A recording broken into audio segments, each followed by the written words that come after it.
Path Media. If there are things that you are unsatisfied with from your past or stuff that you regret, then you can make changes moving forward. You're listening to Path of the Jedi with your host, Ronnie Cruz.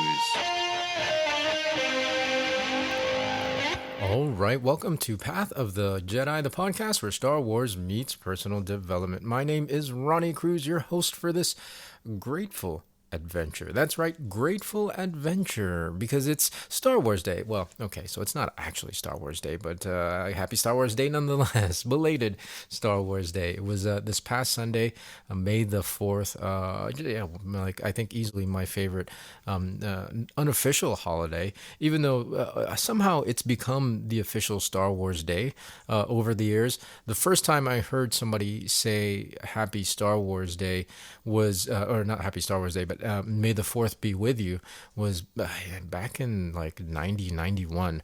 I think I was a freshman, maybe a sophomore in high school, and my algebra teacher, Coach Avery, he on May the 4th said, "May the 4th be with you," and I thought that was hilarious. I thought it was absolutely brilliant. I didn't know it was a thing, and it may not have been a thing back then because obviously we didn't have any more than the prequel trilogy, not the prequel trilogy, sorry, the original trilogy back then, and of course some of the specials, but there wasn't nearly as much Star Wars as there is today. The prequels were still years and years before those were released. So to hear that back then, I was like, oh, that's awesome. I don't know that the rest of the class understood it, or if they did understand it, I don't know that they appreciated it as much as I do. But it's funny to see May the 4th go from that to what it is today. Like it's universally celebrated as Star Wars Day. So I'm super grateful that I live in a time when there's just this growing love of Star Wars, and there's always new Star Wars coming out. Obviously with Andor season 2, we're in the thick of it. It's just incredible. It's an incredible time to be alive. I say that all the time as a Star Wars fan. We're gonna talk about Andor. We're gonna get into it today.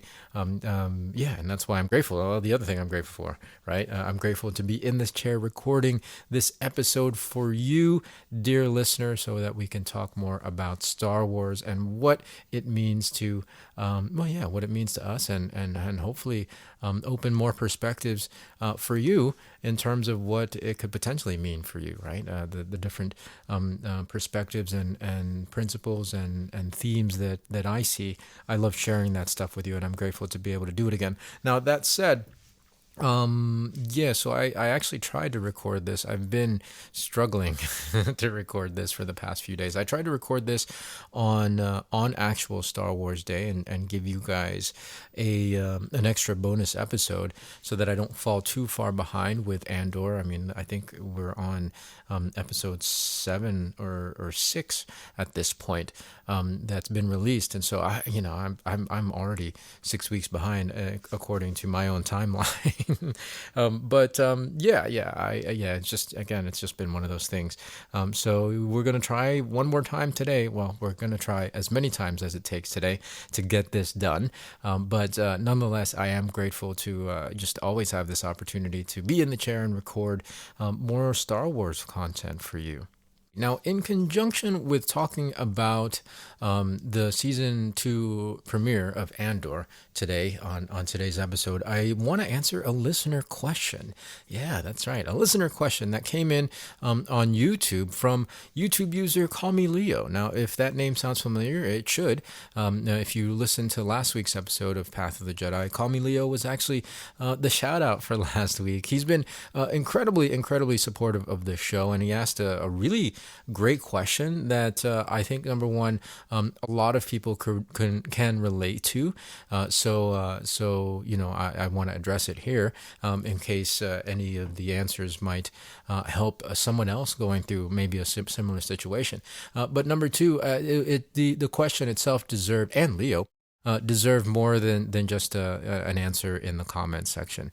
And there's no comment section that has enough space to answer such a in-depth question. So I wanted to devote this episode to answering a lot of what Leo might be going through, at least what I think he might be going through, because it actually aligns. It lines up very well with the discussion of Andor Season 2, Episode 1.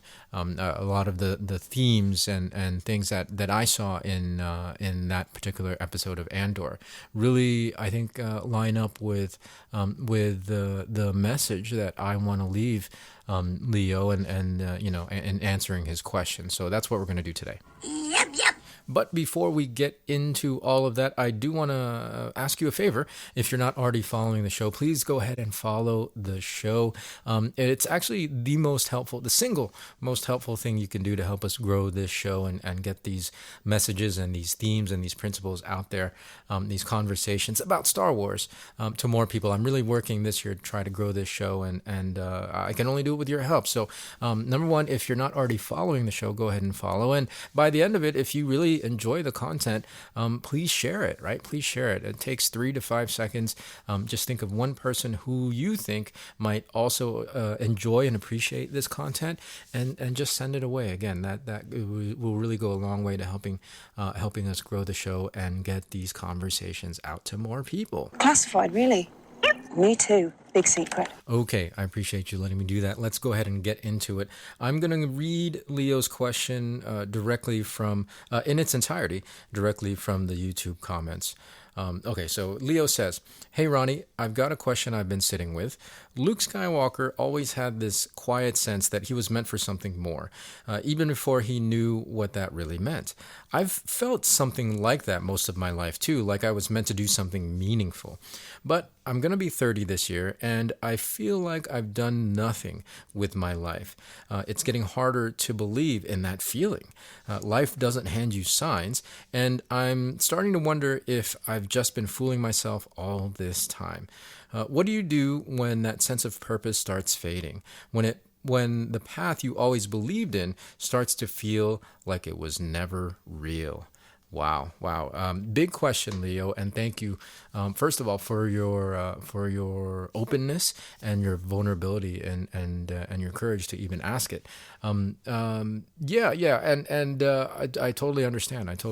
It's a very, very relatable position to be in and circumstance to be in. I think almost universal, I would say. I think we all at some point in our lives, if not multiple times in our lives, experience something similar as to what you're experiencing right now, and that's what we're going to get into today. Now, kicking it off with Andor Season 2, Episode 1, one of the reasons why I have had such difficulty getting this episode recorded is just because there's so much there, right? So much happens and is happening in Episode 1 that it's just so hard to rein in. There are so many themes running through it. With obviously so many characters. I mean, it takes place on 5 different planets actually, it's just a lot. It's a lot to digest and then synthesize and then deliver a message for this episode, for the show. So what I want to do is I want to zoom in on one particular interaction, and it happens at the very beginning of the episode. It happens on Senar, however you want to pronounce it, where Cassian is waiting there to pull off some operation, and it's a beautiful scene. The scene between Cassian and Nia, and I want to zoom in on this particular scene and their interaction because I think it really it sets the tone for the entire episode. I mean, it does happen at the very beginning, but as far as again thematically, I think it really sets the tone for what all the characters are going through in this particular episode. In this opening scene, we have Nia in a very almost agitated state. Now, agitated might be a little strong, but she's in a state of disquiet. She's very uneasy, right? She's very nervous because, well, the major change is about to come. It's looming.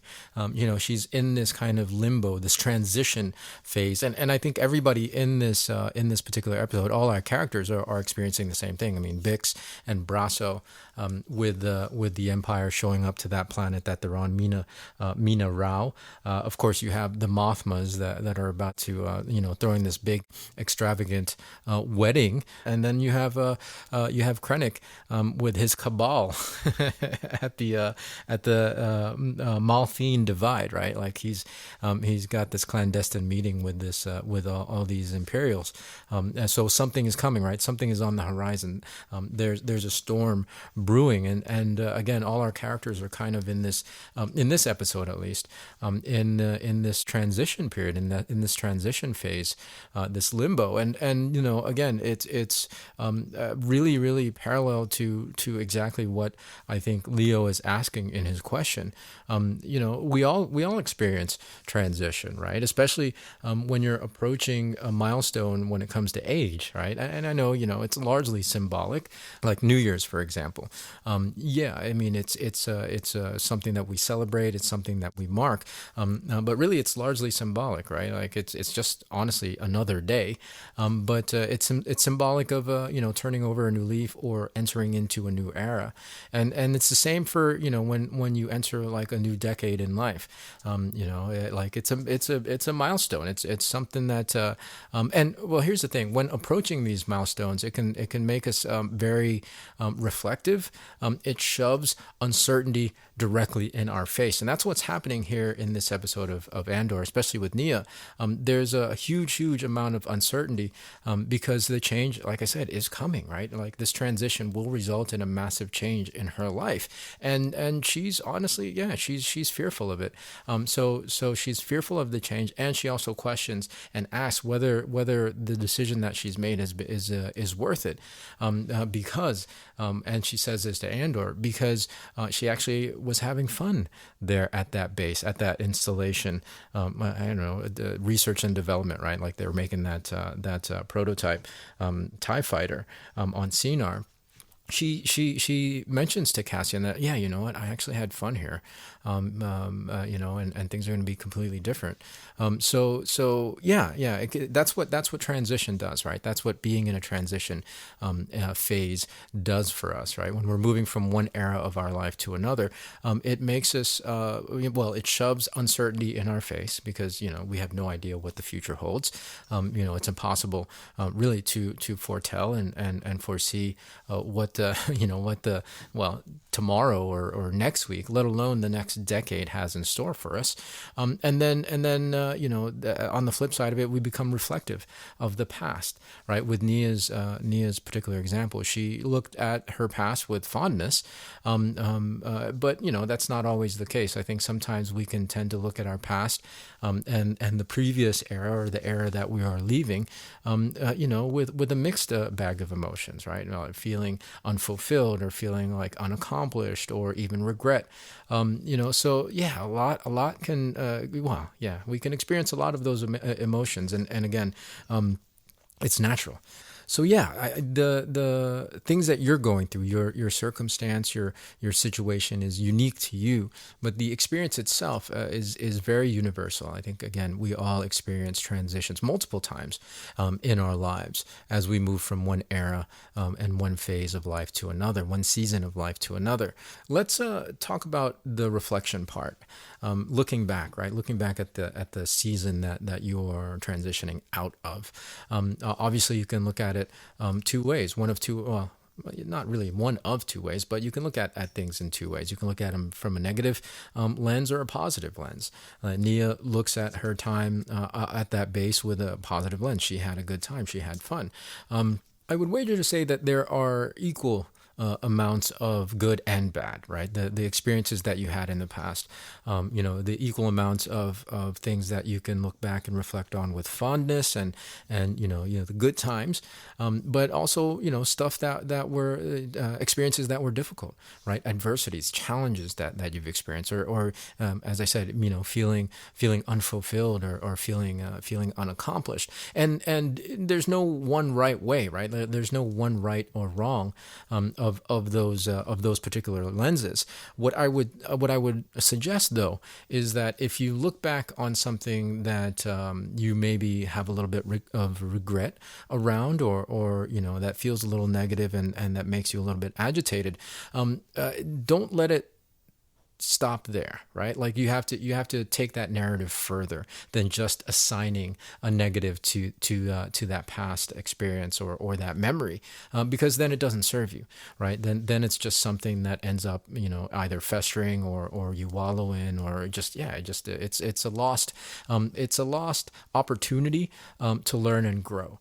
And what I mean by taking the narrative further is using your feelings of dissatisfaction and perhaps regret as information, as data to inform you moving forward, right, on the changes that you can potentially make, right? If there are things that you are unsatisfied with from your past, or stuff that you regret, then you can make changes moving forward. However, again, if you don't use these things as information, if you just dead end it there and don't take that narrative further, then it's just going to be what it is, and it's a piece of luggage that you've added to your burden, right? So instead of carrying that piece of luggage around for the rest of your life, use it as an opportunity to learn and to grow, to make this next era or this next phase of your life something more satisfying, something more fulfilling, something more rewarding for you. I mean, even if you look back with fondness, like Nia, right, reflecting back on her time at the base on Sinar, however you want to pronounce it. She, I think, was fully aware of how corrupt and evil and violent the Empire was and is, but she still looks back at her time with fondness, and regardless of looking back at her time on that base with fondness, she had a deep-seated uneasiness about the situation, uneasiness about the Empire, and that's what spurred her to make the decision to join the cause, to join the rebellion, at the sacrifice of losing the things that she had looked back with fondness on. And I love this quote this passage from Cassian in their interaction. It's such a great interaction. Cassian says to her, "You made the decision long ago. The Empire cannot win." And he's just an incredible delivery. Like he says it because they're speaking in hushed tones, so it's in a whisper practically, but like it's delivered with so much strength and power. He says, "You'll never feel right unless you're doing what you can to stop them." And that's exactly what we're talking about, right? Okay, not stopping an empire necessarily, although if that's what your mission happens to be right now, but it really, again, it's that disquiet, it's that uneasiness that you might be feeling, right? You'll never feel right unless you do something about it. No matter if you're looking back with fondness or if you're looking back with regret and dissatisfaction, you will always feel unsettled unless you do something about it. And for Nia's case, she has found meaning and purpose in joining the cause, in joining the movement, the rebellion. Of course, this is a work of fiction, and Nia has the convenience of this external circumstance to drive her decisions. And it may seem like on the surface seem like the rebellion and this movement, this cause, has become become Nia's purpose. It's her source of meaning and purpose, and that's not really the case. Even on the other side, for people on the Empire like Krennic, it seems like his purpose and his meaning in life is to gain more power and to help the Empire build the Death Star, et cetera, et cetera. But those are external circumstances. The meaning and the sense of purpose come from, I think, being more in alignment with who they are deep down, right? Like again with Krennic, he's just a greedy, grubby, power hungry jerk, and that's why he feels like his life has meaning and purpose, aligning with the Empire. With Nia, it's something else. It's something completely opposite, and that's why she feels, I think, more aligned with who she is. Again, like Cassian said, you'll never feel right until you make a change, right? Until you align with what you feel deep down. So yeah, same thing for us. I think the more in alignment with we are with who we are deep down, and the things that we love and the things that inspire us, and spending time on those things will help us feel again and get that sense of meaning and purpose in life. So I understand that we can sometimes get caught up in spending our times on things and spending our times in ways that are not meaningful to us. Early in my adulthood, I bounced around job to job. I was pretty much unemployable. I graduated with a degree in acting. I studied acting and theater in college, and so I had no marketable skills for the workforce. And so it was tough go. And during those years when I was bouncing in and out of jobs, odd jobs really, I definitely felt unfulfilled, and I definitely felt like I had no purpose, and I was leading an unmeaningful life. And when I decided, there was that uneasiness, right? That feeling. It never felt right, like Cassian said. When I finally, made the leap into pursuing, or at least moving in a direction, and walking paths that were more in alignment with who I was and what I wanted and what I found joy in, then I started really feeling more purpose and more meaning, and ultimately that decision has led me to where I am today. I think the lesson is figure out what it is that lights you up, right? And chances are you already know. It's just that you might have put them on the back burner, or you've pushed them aside, or you haven't recently made enough time for those things. And I understand totally that we have obligations, we have responsibilities, got to pay the bills, or you have a family, or whatever the situation. There are things that you need to take care of. But beyond that, really start paying attention to what you crave, right? And the things that you want to do. Just do more of those things. Again, those things that light you up, those things that get you excited to get out of bed. Do more of those things. And the more you lean into that, the more aligned you're going to feel. And that's going to automatically lead to more doors and more things, more avenues, more paths opening up for you to potentially make bigger and bigger changes down the road, so that ultimately you are fully in alignment, and that your career and your job and your source of income and your ability to meet your obligations and responsibilities are all in this one unified alignment, right? Okay, so maybe not one unified alignment, but they're all, you have more in alignment than you don't. And I think that ultimately will give you that sense of meaning and that sense of purpose. Now, the last piece that we haven't talked about yet is the moment. It's the here and now. In this transition era, or this transition phase that we go through, these transition phases that we experience, we look forward, and we face uncertainty. We face all these unknowns, right? Because we can't predict the future. And then we look back. We reflect back on the experiences that we've had, and if we do that in a healthy way, today, we can use that information, we can use those reflections to help us make better decisions moving forward. But we haven't talked about the here and now. The here and now is really, it's all we have, right? Even in this transition phase, it's just right now.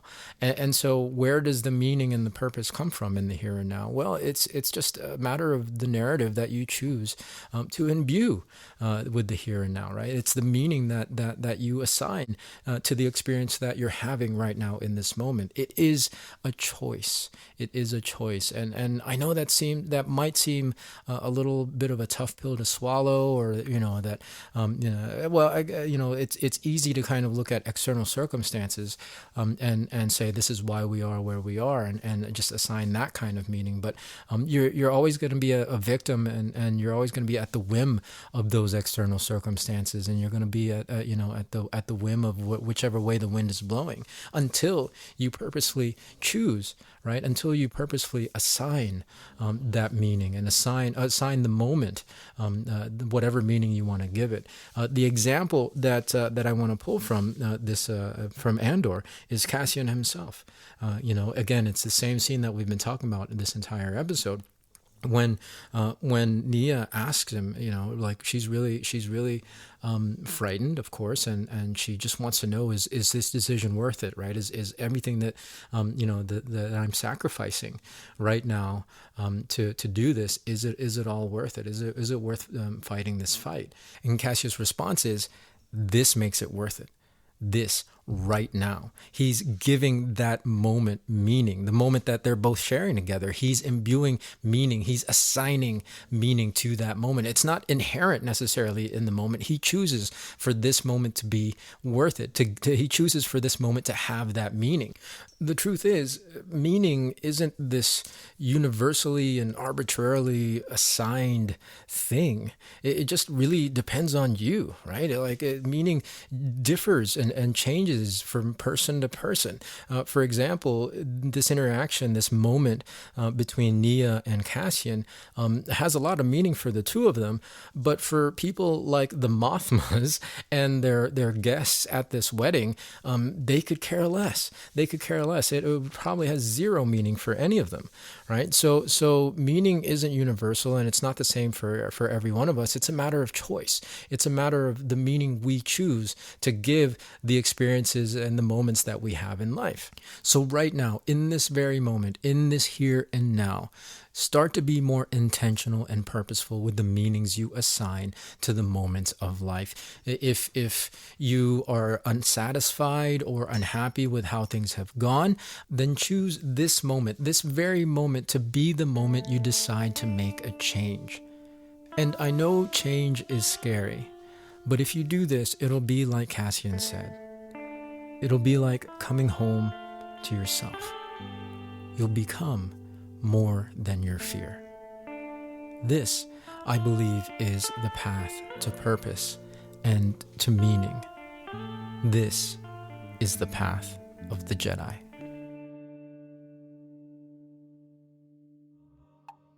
Okay, so I know that last bit was a little dramatic, Path of the Jedi, but I couldn't resist. I mean, I got to keep myself entertained, right? So hopefully the discussion makes sense, though. And Leo, if you're listening to this, when you listen to this, hopefully this helps. It really is. We look forward with anxiety and with doubts, and we look back with frustration and regret and all these mixed emotions, and we can really we'll fix all that by, number one, being in the here and now, and being more purposeful with the meanings and the narratives that we assign to the here and now, because that's how, well, if you get good at that, that's how you you write your future. Basically, we write our futures, we write those narratives right now, right? So if you get good at it, being intentional with the narratives that you assign and that you create in the here and now, then you're in essence creating a better experience for yourself in the future, right? So yeah, I know, heady stuff, heady topic, really some, I think, in my opinion, some pretty deep stuff. And when it comes to, the season premiere of Andor, this one episode, there's a lot more there that we can discuss. But again, I really wanted to tackle these specific themes because it lined up perfectly with what Leo was asking. So thank you again, Leo, for giving us something to talk about. And if you have more questions, you know how to reach me. Of course, on YouTube, you can leave a comment in the comment section below. You can even message me directly on YouTube. On the podcast version, you can click that send a text link, and that'll send me a message, and we can interact that way. Or if you're on Blue Sky, well, if you're not on Blue Sky, first of all, get on Blue Sky, and second of all, hop on Blue Sky and let's connect, right? I'll leave a link to that in the show notes. I really love interacting with Blue Sky, and then we can interact beyond these weekly episodes. We can pretty much chat whenever when it comes to the other social platforms. So come find me on Blue Sky. Again, the link is in the show notes of this episode. All right, moving right along. Now it's time for the shout out. This week's shout out goes to Ali Tisdall. That's right, Ali Tisdall, aka Pretty Sweet Acres on Instagram. I will leave her link or the link to her Instagram in the show notes of this episode, so you can check her out. Ali and I are connected on Facebook, but we're neighbors. Well, okay, so we're not actually neighbors. We don't have neighbors up here. Up in these parts, there are no neighbors. So you know, the people that are in the locale, let's just say, down the road, they are our neighbors. Anyways, connected on Facebook with Ali a little while back, and it's because we saw her jogging up here, which is, again, like, that's not a normal thing. We don't have neighbors. We also don't have people jogging. The road is pretty steep, right? We live on a mountain, so you know, the roads are steep and they're very, very windy, and you know, when, like, as fast as people go, it can be dangerous. A lot of blind curves, so people don't jog up here. But I guess, you know, in her part of the road, it's a little bit flatter and it's a little bit more of a straightaway. Yeah, we saw her jogging, and so that's weird. But she was not only jogging; she was jogging with two giant Pyrenees farm dogs, these massive white dogs, and right behind them, following like it was no big deal, 3 goats. Right? So she's jogging with her 2 giant dogs and 3 goats.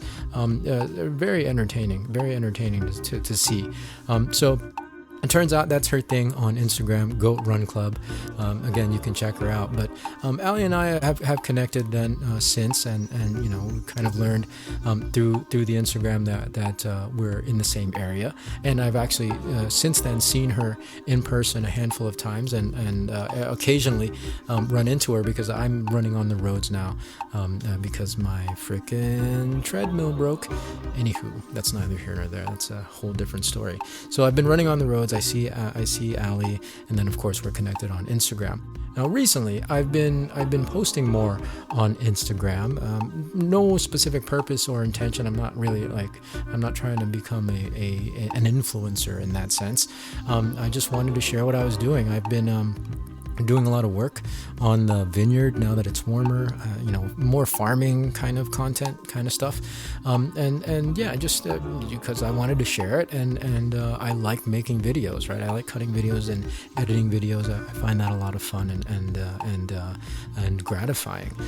So you know, I've been posting again. I started posting again very recently, and last week Ali shared one of my posts, shared one of my videos on her stories, right? The caption that she included in that was like, "Give my neighbor some love," or show my neighbor some love, right? And so yeah, that was really nice of her. I mean, I didn't ask her to do it, and you know, she had no agenda behind it. She was just being neighborly.